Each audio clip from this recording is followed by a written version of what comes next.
Actually, Great. let me just fix one thing. We are live, but I just realized that my where I record my streams is full. So I just need to make some room.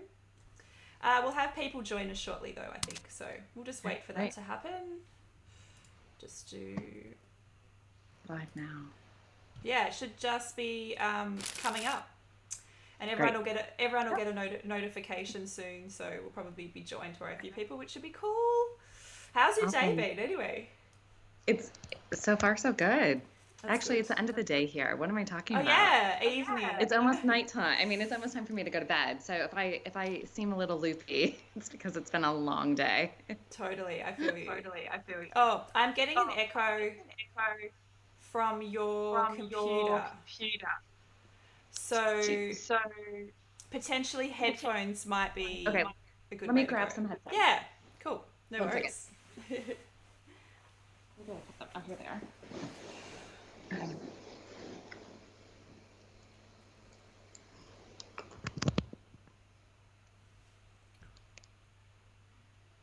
Okay, tell me if this is better.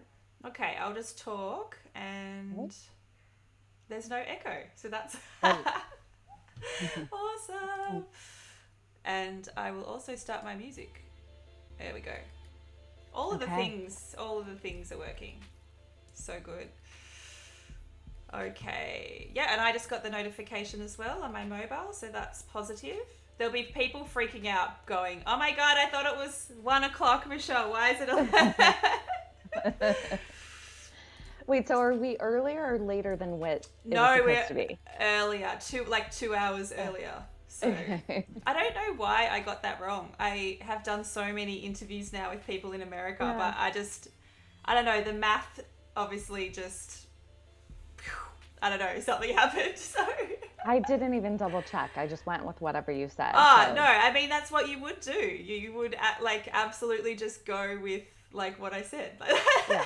It makes so this is perfect for me. Yes, yeah, And yeah, I'm yeah. excited to be here and see what people want to know about the photo Yes, yeah. industry in the States. I'm super excited too. So, I'm just pulling up your website now so we can show Okay. it. Cool. Hey, low base guy. So good to see you here. We've got Keren. Hi. I was just explaining to Keren that I totally stuffed up the time from my perspective. It would have been right from your perspective though, so that's positive. Anyone in America, it definitely would have been right. So, and I need to thank So, Lowbase because Lowbase is the guy that connected us. He's the person that thought you would be a really great person to chat to because he's ah, from the TWIP community. So yes. I think he heard you talking potentially at one of the TWIP get-togethers or Zoom calls, Yeah. and he messaged me, and he's really really good at doing this. But he's just like, I think Keren would be so wonderful for you to talk to. So I'm so grateful that he put us in contact. It's great. Thank you. So it's Yes. low base guy. Low Okay. base guy, Yeah, yes. Hey great. Abigail, hey Benny, thank you so much for joining us. I was just saying I totally got the time wrong, so apologies if I've put everyone in a bit of a spin. Soy, so good to see you here. X, what up? Lovely, thank you so much for joining us. We have the wonderful Keren Sachs here today from the Loop. I'm so excited to talk to Keren. I was just saying, just before everyone just joined, that Low Base Guy actually put us in contact. So I'm like very, very grateful. He always is on the lookout for people that would be great for me to chat to, and I'm like super grateful. It's it's I've got my little bubble here in Australia, and I Oh, know some sure. people overseas, but it's great to meet awesome people like you. So I'm Oh, so thank excited you. to chat. I'm But happy to how? be here. Yes. Well, how about we have a bit of a background on yourself? I guess as a photographer, and then you can tell us a little bit about Loop and what that organization does. Sure, absolutely. So I've been in the photo industry for about 20 years, and I don't say I'm a photographer, even though I went to school for photography. My degree is in photography, and I've always studied it, started in high school, probably like many of you who are here in the chat. And then I decided that I didn't want to just pursue photography as me being the photographer. I wanted to work with photographers. So my first job out of school was at National Geographic as a photo editor. I was there for a number of years, learned from some incredible people, and really like solidified that I wanted to be on a team, either assigning projects to photographers, working with photographers, helping them capture and do their best work. And my career kind of has taken me in a lot of different directions, but always within the photo industry. So I worked for Martha Stewart, if you know who she is. She's quite big here in the States. Yeah. I worked there as a director of photography on all of her product lines, all of her merchandise. And I worked in the stock photography industry, which I'm happy to talk about stock photography too. I would love to hear about that, because that's a world I don't know anything about. So I would totally love to hear about that. Lots to talk about there. Lots to talk about. Yeah. And a couple years ago, I kind of decided that I wanted to try building something on my own. I had this idea of building a community for women photographers. So I started talking to different photographers who I had worked with throughout my career, and realized that there really wasn't a place for them to go to connect, to learn, and most importantly, for them to generate more revenue. So the Loop kind of came from that idea of helping women come together and make more money. And so what we do is we connect photographers with brands to create content. And I can go into that more, but that's really the kind of general idea of what it is that we're building. We're a new startup based on the East Coast, based in New York, even though my team is all remote now and actually all over the world. And we have 200 photographers in our community. Wow. Oh my God, I have so many questions. I'm going to pull up the website now so we can actually see a bit of what you're talking about in terms of the Loop. Great. But so I guess, oh God, where do I even start? The initial idea specifically for women, did that come about seeing,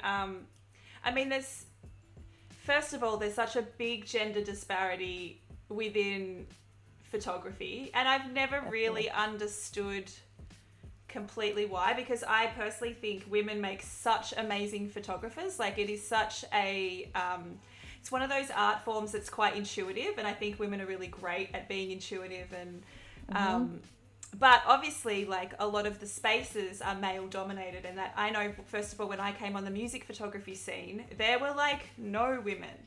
So it could be quite intimidating for somebody, if you didn't have the right personality, to walk into spaces where it's like completely dominated by men, that they're always wanting to talk about what gear what camera you're using and what lenses, and that never interested me. I was just like, I don't care, I just want to shoot. Like, so did your interest come out of like noticing something similar to that? Yes. I have so many thoughts on what you just said. So gosh, I don't even know where to start. But it's so funny that you say that, because I have gone to so many photo shows, and I was in a photo show in Paris. I was at a photo event in Dubai, and there's always all of this gear, and it's usually all of these men huddled around these booths looking at gear, and often they're taking pictures or trying out new lenses by taking pictures of women who aren't wearing a lot of clothing on a motorcycle, and they're testing the lenses, and I'm just like, what is this environment? Where am I? Like, this is who's attracted to photography. How do I fit into this space? How do I build something interesting that is the antithesis of this? And I just felt like all the communities that exist for photographers usually are geared towards amateur photographers, not the professional photographers who we're first bringing into the Loop. But they're geared towards these amateur photographers, often men, who are often taking pictures. I mentioned this in the TWIP meeting where I met low base guys. Low base. That it's photographers like shooting like insects or very specific things about nature, which is awesome. I love nature photography. But then where do people fit in who are telling stories about their children or their relationships or their family life or other meaningful things to them? Where do they go? Where's the community where you can connect with other people? And so that's kind of where this concept came from, is one, seeing that women were often getting passed up for jobs, knowing what's happening in our culture, in our society, knowing about, the pay disparity, knowing that exists in the photo industry, knowing that there aren't communities for women to go to. So it was kind of like a genesis of all of these ideas, everything kind of coming together after all of my years in the industry. And truth be told, it was the women photographers often who I stayed in touch with as I went from job to job to job, who became my friends, who when I had babies for the first time were sending me gifts and giving me advice and helping me through those times. So I wanted to build something for them. And I love, I love so many male photographers. This was not creating something saying women or men or pitting anyone against each other. This was just creating an environment for women where they felt safe to talk about ideas and to help them get work. I love everything that you've just said. It resonates so much because it's one of the main reasons that I created my Twitch channel. And I completely agree. I mean, like the majority of my mentors, my colleagues, my dearest friends are male photographers that I absolutely adore. I've definitely found it harder to find the spaces where women can share their work and in a different way. It's just and that's why I wanted to create something that really did resonate with a lot of young female photographers and men as well. Like we have such amazing men part of this community. But, that is encouraging and is confidence building and is a space where they can create and learn and not feel judged and not, because there's been so many spaces that I've seen, especially on Facebook, I think. Facebook was like one of the worst. But, I would see young women ask questions and just be torn down, just being like, that's being told that's a dumb question, or how do you not know that by now, or just. And one of the things that I really noticed is that generally young women, if they get a bit of a knock to confidence, it could just mean that they quit. And I just think that's it's devastating for the world of art that so many women would just quit because of a confidence issue. So how can we support that? How can we mentor them in that space? How can we create these spaces that are totally fine to ask questions, no matter how silly you think they are, or all of those things. So yeah, exactly. And I think our interests, not everyone, and not to generalize, but sometimes the interests are different. So hearing you say that you're not as interested in all the gear totally resonates with me, because I'm not either. Like that's not, I don't want to go to a photo show and just see cool gear. Like I'm not going to line up around the corner for that. That's not where my interest is. So how do you support or meet people where their interests are and still encourage them? And then kind of talking about one thing you said, if you get like a ding or you get a bad remark on your work, how do you respond to that and how do you handle that? And the truth is, photography is so subjective. So people can have different thoughts, different opinions about the exact same image.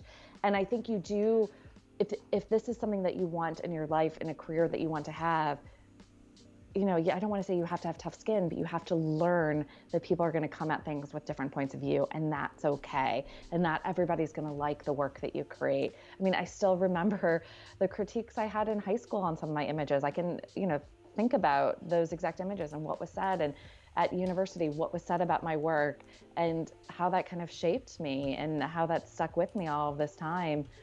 And a lot of it does make you stronger, but you should never let that stop you from pursuing your passion. Yeah, that's, I completely agree.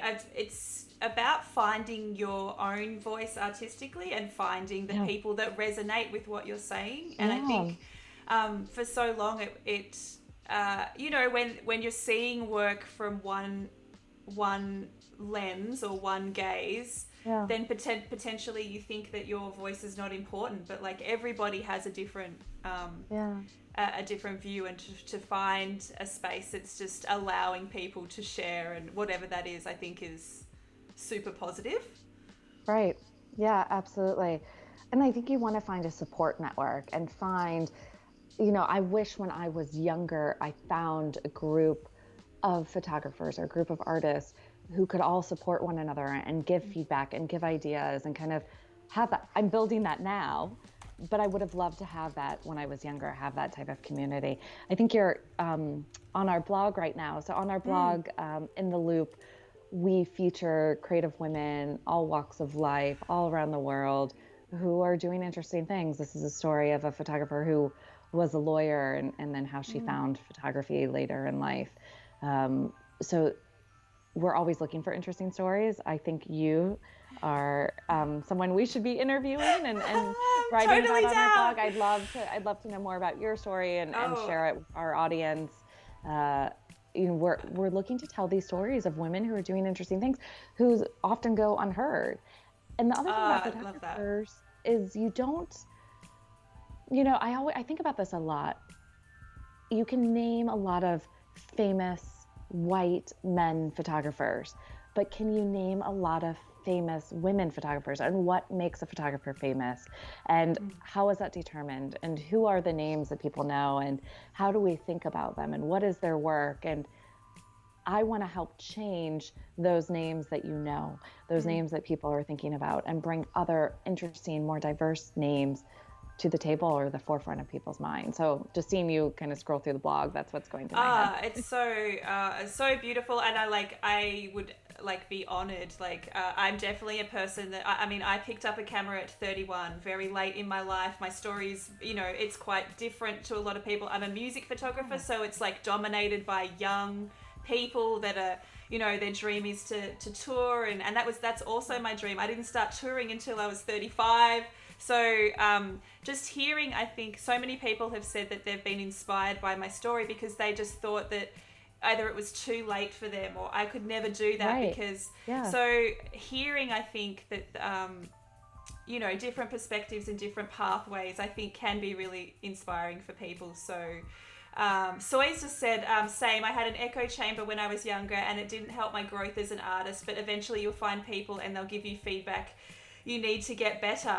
Totally. And those strengthening those communities. That's another reason why I do a competition every week. I don't like to call it a competition. It's a challenge, a creative challenge where we set a theme to take a photo for the week, and then everybody sends their photos in, and we spend the entire Sunday stream just looking at what people have created. And I got really emotional last week because it's just past 6 months and I've seen such an incredible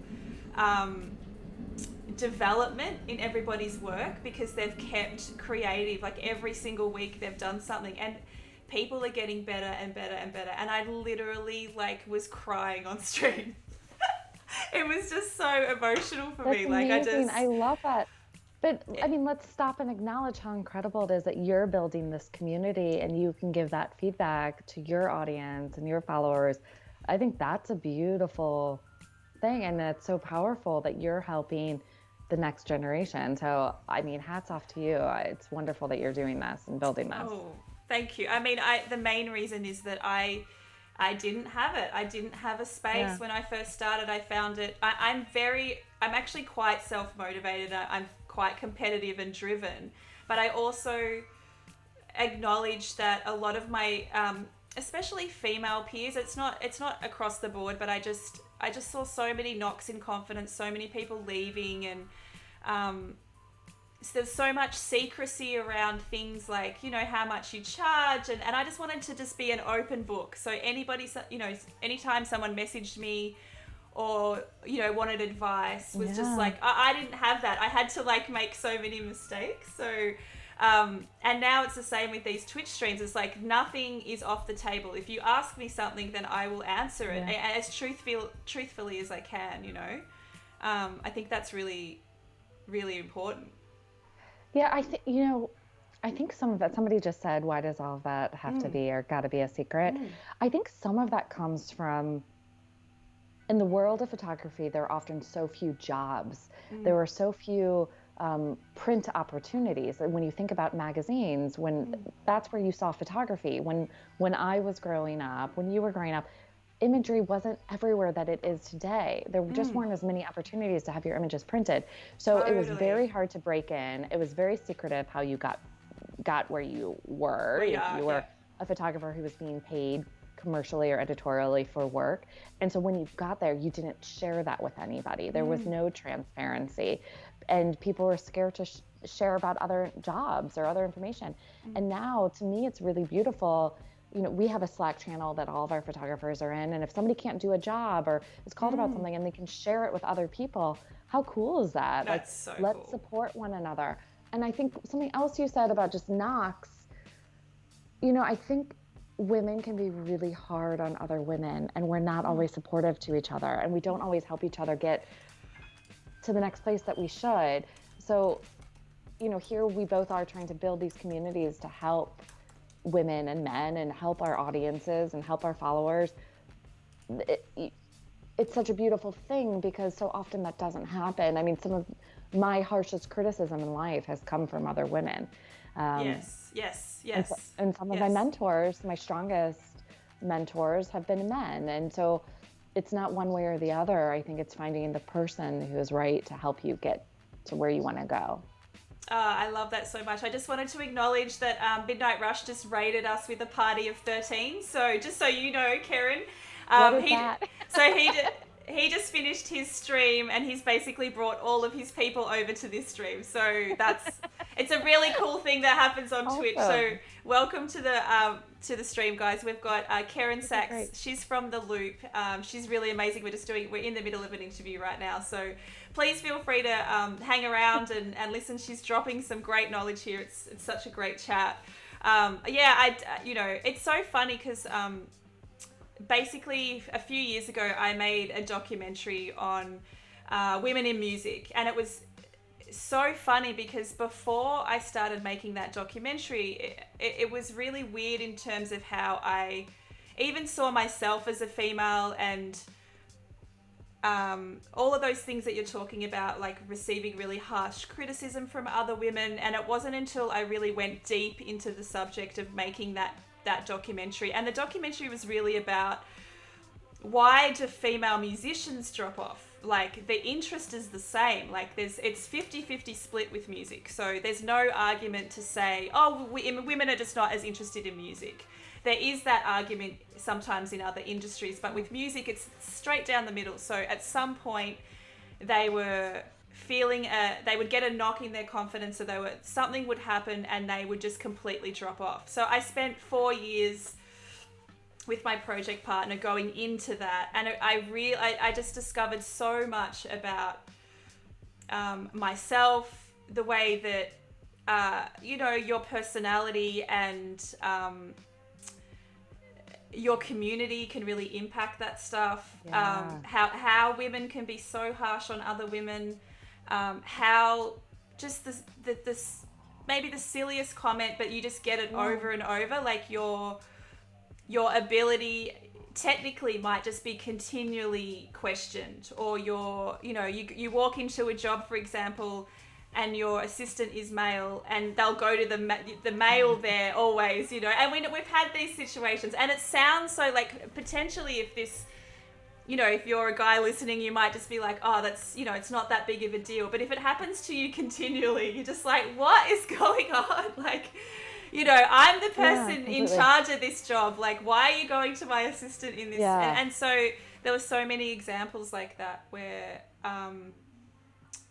some women just got like ground down by it, I guess. But then there were so many examples of, all of these successful women that were just rising up and just, even though those things are happening continually and they were continually being questioned, that, they're still successful and they're still amazing. And that's what's really inspiring, I think. Yeah, completely. And I think when you say the women who are rising up, the women who are rising up are still going through hell at times to get there. I don't think anybody has had the easiest path to get to whatever it is that we perceive as the top, right? Like we've all had to struggle in whatever way we've had to get where we are. It just doesn't come easy. I mean, that story about somebody thinking your assistant is a photographer. I've heard that from so many women photographers. It's so many. super But maybe it common. makes you feel better. But Yeah. I mean, it's really just incredible, the stories that when you stop and start to ask people about their experiences, it is amazing that people do continue on, that they keep on going, that they keep trying. But that's why I think, you know, when you look at it on a broader scale, so many women drop out of the workforce, or so many women aren't in certain careers because of all of these challenges. So when you can become successful in it, that just means that you've battled even more. I've yet to meet somebody who has just had like an easy rise to get where they are.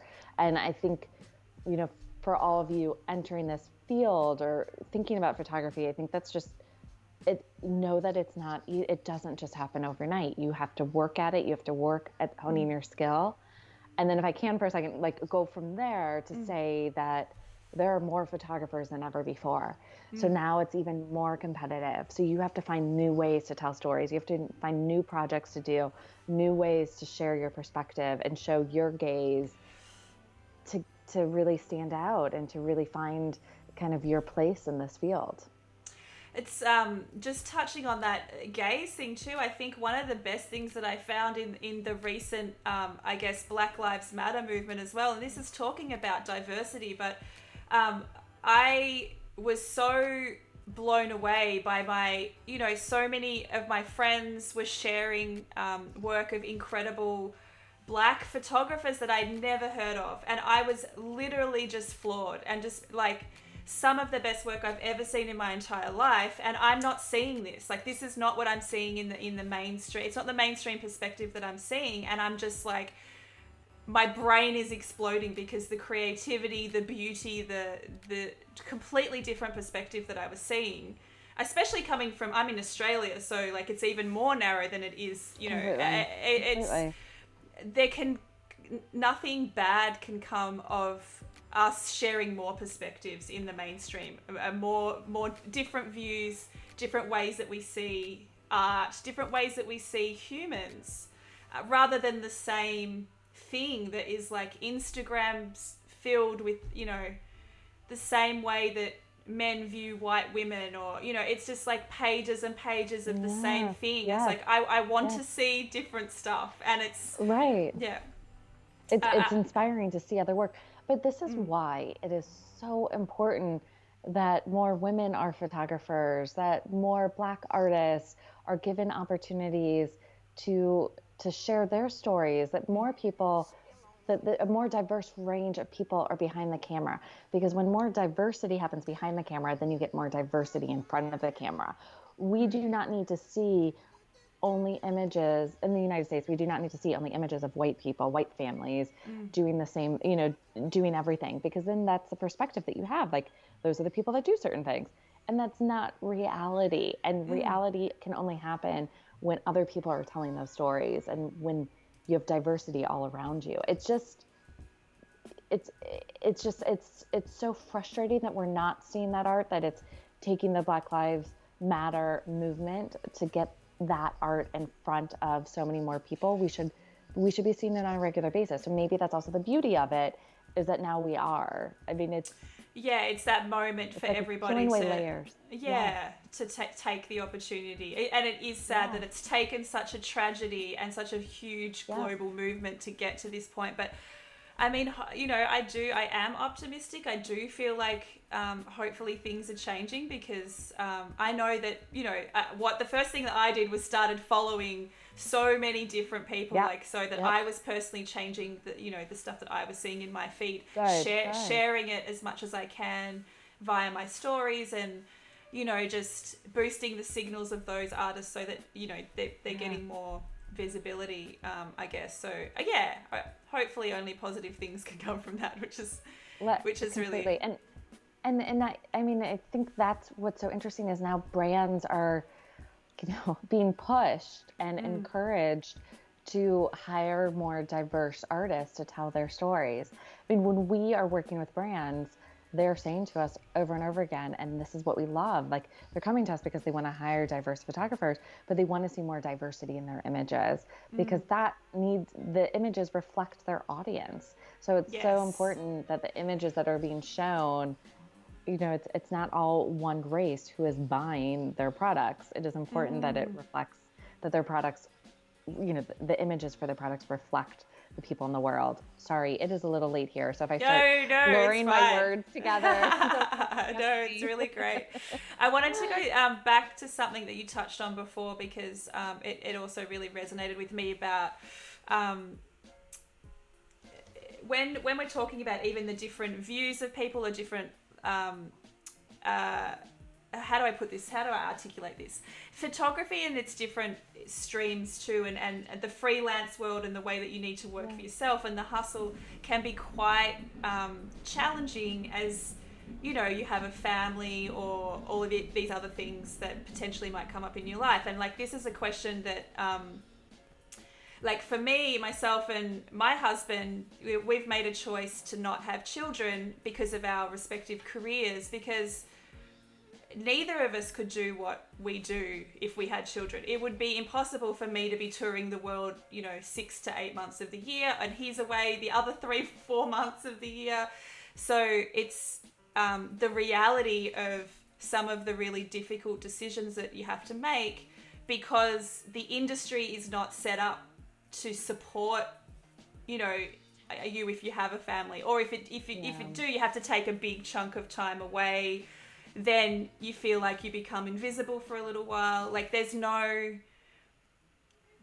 way to support that, I guess, with the world being the way that it is, and the nature of the freelance world, I guess. We don't have things like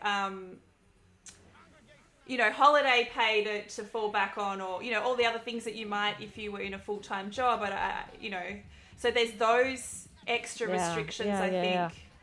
On that fall on women as well, which can make it tricky, and another reason that they might fall off. Yeah, I have a lot of thoughts on that. Absolutely, but it's such a shame, like, for a woman to have to decide my career or having a family, having children. Like, that shouldn't have to be the decision. You should be able to have both of those things. And how do we make that possible for women? Now, you're in a specific field where you are on the road 6 to 8 months a year. That makes it challenging, but it's such a shame. Like, it hurts me to think that whether or not it's something that you do want, setting that aside, that you wouldn't be able to do that because of your career. And there are so many other women who are making that same decision. I mean, I remember at a very young age, when I was new in my career, thinking, I mean, there was no boyfriend at the time. I just had this thought, if I want to become let's say a National Geographic photographer, and I am out in the wilderness shooting whatever I'm shooting the majority of the year, how would I have children? I want to have children. That's not the right path for me. And I know that played, that somehow played into the decision that I ended up making, because I thought at the time that I had to make that choice.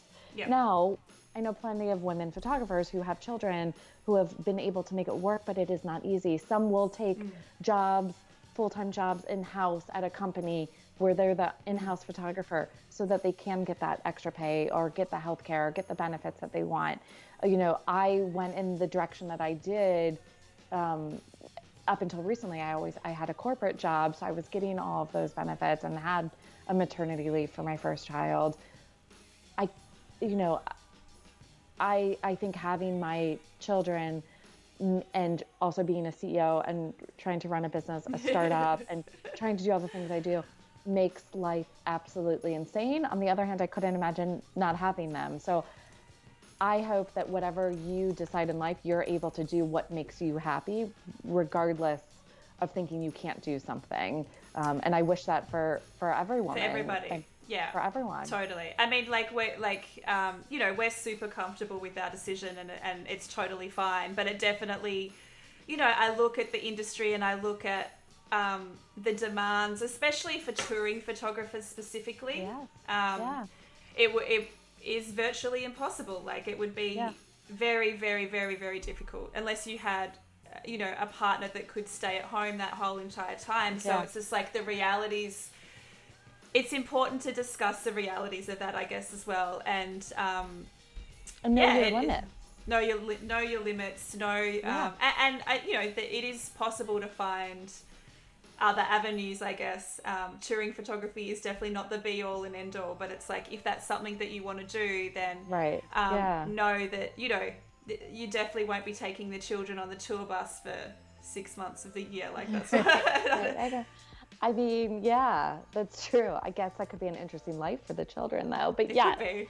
And I think that's important, though, coming back to what you just said, that you're comfortable with that decision. I think just in life, you want to make decisions wholeheartedly that you're comfortable with. That I knew that I wanted to have children. Like, that was something that's really important to me. Yes. If you don't, you know, that's fantastic as well. It's knowing that you're making the right decisions for you. So if you want to be a freelance photographer, knowing what comes with that, knowing that could mean not having healthcare in the States, at least, not having the benefits of a corporate position, not having certain things, but the reward could be great. So, you know, I think it's kind of going into things eyes wide open as much as you can. And to do that, you have to do research, and you have to talk to people, and you have to, you know, gather as much intel as you possibly can, so you're making decisions that are best for you, and maybe figuring out what is best for you at the same time. Hey Sachs, nice. Thanks for joining us. Great to see you here. We're talking to Keren Sachs today. She is. This chat's been so incredible. It's giving me life at the moment. But yeah, and when you say talk to people, it's like, that's why having communities are really important. So you can ask advice. You know, look to other women to see how they have made it possible. There are plenty of freelance women that are absolutely killing it, and they have families and they have children, and it's, you know, they're absolutely making it work. It is possible. So Oh, thank you. Oh, somebody's just gifted you a subscription, Keren. That was Luupe. Oh, really? Yay! Now you're subscribed to the channel for a month. Thank you, Luupe. Oh, thanks. That's so sweet. So thank you, Luupe. I appreciate it. That's very cool. Thank you. Wow. Okay, there's something that's only visible to me that I'm seeing pop up. Okay, good. Oh yeah. Now you can use all the emotes, which is, we've got little special emotes and subscriber benefits. Soy's just said it's got its pros and cons for sure. Keren is preaching the gospel right now, and I know Soy, he is a freelance photographer and music producer, and basically he does everything. And I know he has children. He was saying before, like, shout out to having supportive partners, because that's really, really important. Hey Katie, nice to see you here. Thanks for joining us. Having a supportive partner is like absolutely essential, I think, for any creative, because it can be tricky. It's good. We're both creative, so, you know, we can bounce off each other all the time when we go through the highs and the lows of that. One of the things I really wanted to talk to you about, because it is something that I think I get asked at least once a month in our community, is about women feeling, actually, you know what, I'm not going to say women, because I actually know this is across the board, but that feeling of imposter syndrome, and what to do about that, and when does that go away? Because I get this question. It's a tricky one for me, because my husband is actually really incredible and very, very, very supportive, and has almost snapped me out of that thinking altogether. Like, I don't really feel like I suffer it anymore. I definitely did at the start, but it's something that I think that all creatives can, you know, resonate with at some point or another. Yeah, I mean, gosh, I have so many thoughts on this. So I go through like highs and lows with it. I go through moments where I have such imposter syndrome, and I go through other times where I feel very confident in what I'm doing. And I think it goes and comes, and it depends on the time. It depends on what you're doing. It depends on if you're doing something new in your life. I don't know that ever goes away, but I think what's really positive about it is it keeps you in check, and it keeps you thinking, maybe it helps keep you grounded. It helps keep you aware of your surroundings and how you're approaching things. I mean, we want women to feel confident in any situation, but I also think there's something about having you know, you don't want to be the most egotistical woman in the room or person in the room either. It's like, you want to be grounded and you want to be, balanced, that you feel confident, and you should walk in a room confident, and you should walk in with your head held high, especially if you are good at what you do and you've trained or practiced and done everything you can to get to a certain place. Like, be confident. But I don't know that that feeling ever goes away. At least it hasn't for me. And I also think if you're a creative person, I mean, I am running a business right now, and I like to think that I'm both, you know, right brain, left brain, but I'm also very much a creative in my soul. I've studied the arts. That's, you know, the arts is what has taken me on this journey and on this path. And I think when you are a person who chooses that path, that you are deep, you are introspective, you are juggling or kind of dealing with lots of different thoughts about things. And I think use that to impact or reflect or come out of your art, if that makes sense. Again, late at night, hoping that makes sense. But that's kind of how I approach things. I am lucky that I have a wonderful partner as well, who also comes from an artistic background, and that's what has brought us together. I'm realizing that do you see that little penguin over there? Yeah, I do. I made that guy in high school, that penguin, in a pottery class, and he has just followed me. He's amazing. Wherever I live. My children love him, but they are not allowed to break him. But just saying, like, you know, I've always been in the arts, and I think because of that, because of the way my mind works, I'm going to have highs and lows, and I'm going to question if I'm good enough at things. And I think that's totally normal. So coming back to the question, I think imposter syndrome is totally okay. Like, it's okay. And that just means, like, you're moving up, like, you're doing things, and you're checking in with yourself to see, like, am I okay? Am I where I should be? And if not, how do I, like, surround myself with the people who can help me feel more confident in what I'm doing? And how do I get that confidence back in myself?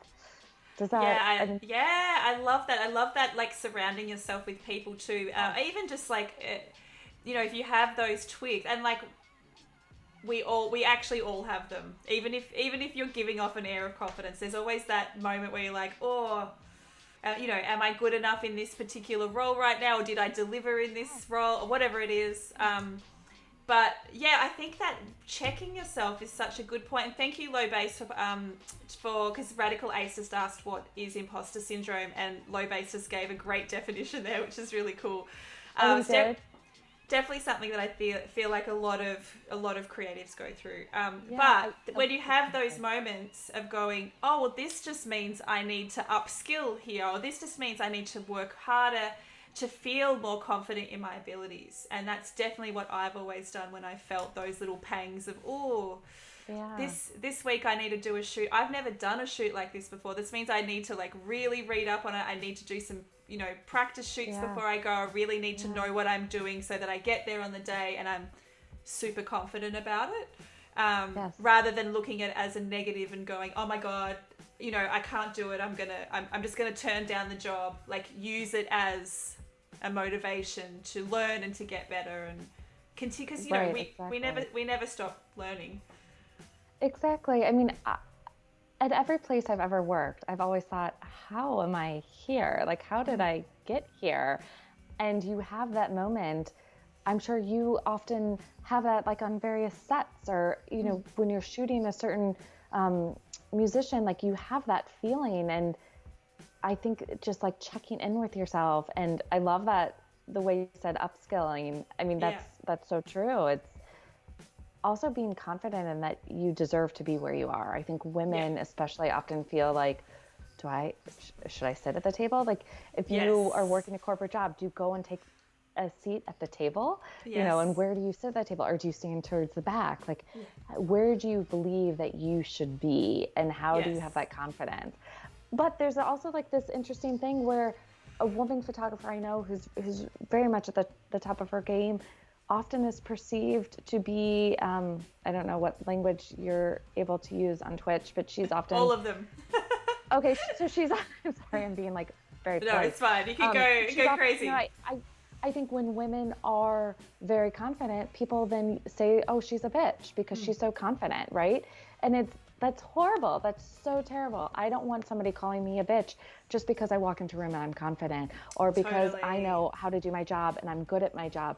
That doesn't mean that I'm anything but good at my job, and respect that. Because if a man walked in the room with the same confidence, would you call him an ass? Like, would you say that about him? No, you wouldn't.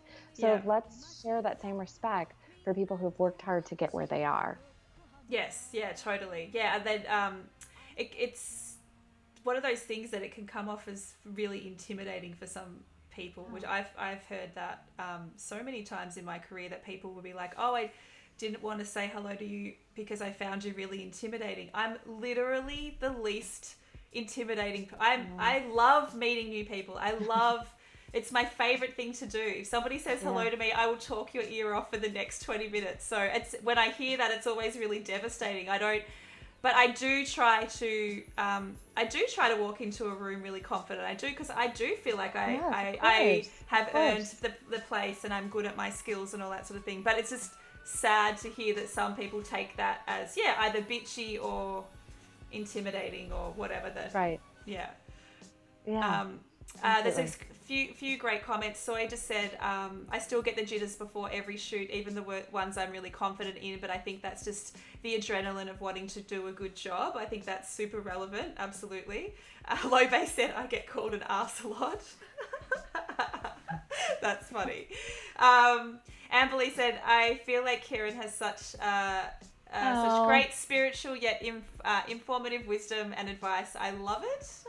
And she also said, oh, so good. And she also said, same here with Soy. I was shooting in the studio yesterday with some friends, and one of them kept having to tell me to chill and breathe because I was stressing so much. And I think the nervousness and jitters can hinder yet drive you. Definitely learning how to be calm with those feelings, like especially when things are going wrong. That's a very learned skill to know. I've definitely been in those situations on set with a client and nothing is going right, but you have to be like, no, let's just try something else. Let's just move on. This is not working. So the ability to learn how to do that. Sorry to interrupt you. I think that skill comes with experience, right? It does. Like, you probably couldn't do that your first couple years. Absolutely. But now you know how to move, to move a client's mind to take them on that journey with you. Convince them of something else. Yeah, that's so true. And Amberly, that it definitely does just come with an experience and understanding that just to try and relax and chill through it, not get too anxious about it, and that you will find something that works. And that the finding something that works really does just come with practice and knowing, okay, if this setup doesn't work, I'm going to go to this setup, and I know this setup really well because I've done this 1,000 times before. So I know that we'll keep rolling. So I said keeping your cool when things aren't going right is very important skill. Yes, totally. Completely agree. We've got about another 10 minutes. If anybody's got any other specific questions for Keren, I'd love to hear them in the chat. We've touched on so many things that I wanted to speak to you about, specifically the confidence and the imposter syndrome thing. So what are the current things that your company's working on? Is there anything exciting that you can tell us about any current jobs? Are they secret or not able to talk about at the moment? A lot of jobs are secret, or we're just not able to say them yet. But what's interesting, just thinking about imposter syndrome, thinking about all the things we've been talking about. When I started this business, I'm a first-time entrepreneur. I've never done this before. I've never started a business before. I've never hired employees to work on a team at my company. I've never had to get a trademark. I've never had to have a team of lawyers. I've never done any of this. And often in meetings, I would have to stop and think, who am I? What is going on here? And then on top of that, as a startup, we're fundraising. We're raising money. So I was, before COVID, going into meetings with, a number of men and asking them for money and having to prove myself and prove my knowledge and prove my skills and prove how strong my business is to get them to invest. And that has been the hardest thing I've ever done in my life, in my career, to do this, because you think, why are they going to invest in me? Why are they going to invest in my business? And I have to tell them why, and tell them confidently how strong the business is, what my vision is for the future, where I want to take it, how many photographers we have, where we are, who our clients are. I have to sell them on this. And I think that's my advice to anybody listening is think about your own personal pitch, who you are as a photographer or a creative. How do you pitch yourself? How do you sell yourself? Write down those couple sentences. It's like an elevator pitch for a job or for your business. That's what you're doing for your brand. As you work on developing who you are and your brand, you're pitching yourself, and you want to do that confidently. You don't have to have, like ego in there, but you want to say it in a confident manner that people want to buy into what you're selling, which is you, your brand, and how you shoot. And you want to get them to hire you. So this experience of starting a business has given me that skill set to be more confident in how I position myself and how I sell what it is that I'm building and what I believe in. So to answer your question though, we are building out our site. We're building out our product. So you go to the Loop right now. There is a button on the right-hand side where you can sign up and you can apply to be a photographer with the Loop. We've also made it'll ask you a bunch of questions. You can fill that out. That was actually going to be my next question, is how do you actually find photographers? So you kind of like, you have people that actually submit and say, hey, this is me. Yes. For anybody that's listening that wants to potentially sign up. I would love that. So theloop.com, somebody just said, is there a link? I'll put it in the chat right now. Yeah, go to theloop.com.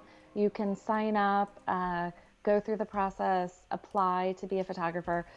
And on the site, under the link under photographers, we walk through what we're really looking for in someone's portfolio, and that will change over time. So as we build out the site, right now we're really looking for photographers who have experience shooting for clients, shooting for brands, who have thought about lighting and composition in a way to sell any type of product, whether that's a concept or a specific tangible item. We're really looking for that so we can match you up with the right brands. But over time, that will change. Over time, we will have photographers at all levels on the platform so that you can learn and grow from the photographers who are maybe more established. But we're starting out with kind of slightly more experience, and then we'll branch out from there. And so what we're working on right now, this was a release to the site, what you're looking at now, this past week, and we're working on the product. So once you're logged in, what that experience is like, and we're making new releases and new features kind of every few weeks, every month. It's so exciting. What a great platform. Very, very cool. I would definitely encourage anybody that's, Soy just said I'm applying. So anybody that's in the chat, definitely do that. That's great. So cool. Thank you. It's really, really great to see what you're doing. Is there any other questions before we let Keren get some sleep? It's very late where you are, so it's been so lovely chatting to you. You said you're in New York, aren't you? I have to definitely. I live just outside New York City. I was in the city, but once we had two children, we left the city, and now with everything with the pandemic, I'm actually kind of grateful that we left when we did, but I miss being in the city. I'm about a 20-30 minute train ride to the city. Awesome. Well, definitely next time I'm in town, I'll have to come over and say hello and introduce myself in person. It'd be so fun to meet you in person. I would love to. I hope we can all resume travel like that soon, and oh my God, I can see you in person. That would be wonderful. I'd love it.